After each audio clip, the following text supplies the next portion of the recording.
Well, if you were born at the time that Jesus walked the earth, life would be different from the time that Charlemagne walked the earth or Thomas Aquinas walked the earth. It would be different because the span across those various names I just read is about 1,300 years of time. But life wouldn't be, honestly, that much different, at least not for the average person. Huge shifts in religion and culture took place across those 1,300 years, but for many of the ordinary people, those shifts were largely invisible. You did the same thing your ancestors had done for centuries. Tend to your crops, bake bread, pray, hitch a plow to the oxen. Shifts in culture came, but they came at glacial paces. And the reason that change was so gradual was because the technology that men interfaced with was so similar across the centuries. Plows, candles, knives. Technology came slowly. And technology now comes at blistering speeds. In 1901, after many failed attempts, Wilbur Wright told his brother, "Man will not fly for another 1,000 years." 2 years later, the Wright brothers flew for the first time, piloting a human-piloted aircraft. It was modest. The flight lasted 12 seconds and traveled a distance of 120 feet. But only 66 years later, which is just an eye blink in human history, Neil Armstrong was walking on the moon. And in the few decades that I have been on the earth, the world has changed even more dramatically through the ever-rapid pace of technology. In 1982, the computer company Amdek ran an advertisement that read, "Kiss that 5¼ inch floppy disk goodbye," because Amdek was releasing the cutting-edge technology of 3½ inch floppy disks that could, in the advertisement, fit into your shirt pocket and, brace yourselves, contained a whopping 1 megabyte of storage. The phones that sit in all of your pockets now have, at a minimum, probably 88,000 times the storage capacity.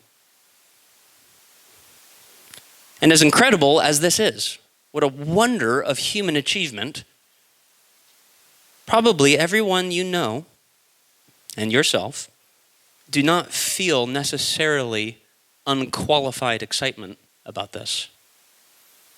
In fact, we would say that we feel profoundly uneasy. Our culture gives rise to our technology, but then our technology shapes our culture. And one of the reasons that our culture feels so fractured and unstable at this moment is the sheer speed of these rapidly evolving technologies. We don't have enough time to slow down, to consider what all this is doing to us before we are given a new device, a new update, a new opportunity, and we are more or less threatened that if we don't adopt it, we will be left behind. Which brings us to the thing that everyone is thinking about, because we're all forced to think about, and that's artificial intelligence. All technology amplifies human nature.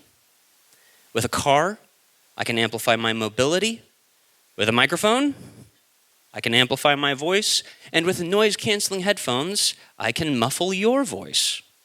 And all that technology comes with suggestions. The aphorism famously tells us that to a man who only has a hammer, everything looks like a nail. And that's because a hammer suggests something to you, as does a smartphone, and so does Claude, and Gemini, and ChatGPT. These amplify human capacities like no other technology has. They are the most powerful technology that human beings have ever created. And as our children grow up in this world, these technologies leer at them with Sphinx-like offers and threats. Because if you will remember, a Sphinx is a magical creature who will grant you a wish if you answer its riddle, but who will eat you if you fail. So what does AI suggest? Well, it's a Sphinx. It doesn't give you an answer, it gives you a riddle. It depends. What do you want? Do you want to treat AI like an incredible calculator to provide technical, mechanistic computations for you? Well, if you want, it can do that. Or you can treat it like a creator who is here to write your resumes, do your homework, your business reports, review your files, and will draw up next quarter's bid sheets for you so that you don't have to do work anymore.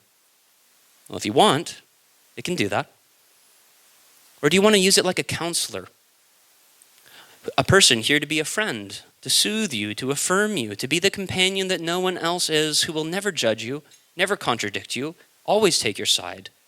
A receptacle to pour your soul into, only to have it all sloshed back onto you in a wave of sycophancy and self-love. Well, if you want, it'll do that. Or most frightening of all, do you want it to be a conduit? A channel by which it takes the collective unconscious of mankind, the flotsam and jetsam of every mind that it has ever been trained on, tuned to the political consciousness of Silicon Valley, to become the means by which it controls your life, telling you what business decisions to make, what groceries to buy, what to buy your spouse for the anniversary, what to do on your anniversary. All will be calculated at the exact median average of human culture, the most vanilla oatmeal of all human genius, the most middle of the road of all HR-approved decisions to lead you, cow-like, through your life so that you are alleviated from the dignity of human agency and the calling of creativity.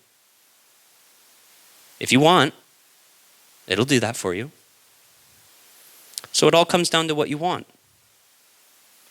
which means it has never been more important in thinking about shaping the souls of the next generation so that they want what they ought to want.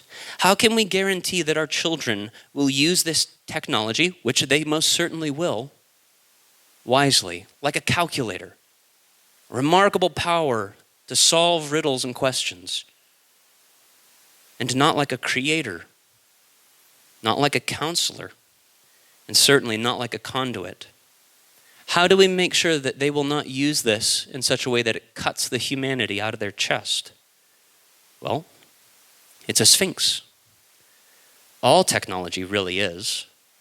Nuclear energy can destroy or power a city, but it all depends on what you want. Now is the time. It's always been the time, but now maybe more than ever is the time to invest in institutions that will train and shape not only the minds but the souls of the next generation so that they want truth, want goodness, want beauty, so that when they come to the Sphinx, they will have the right answer. So that we can avoid what C.S. Lewis warns of, where he speaks of a race who is devoted to the increase of its own power by technology, but who is completely indifferent to ethics, to truth, to goodness, to beauty. That race, Lewis says, seems to me a cancer in the universe. What does cancer do? Multiplies and multiplies for no purpose until it kills you. So what can we do?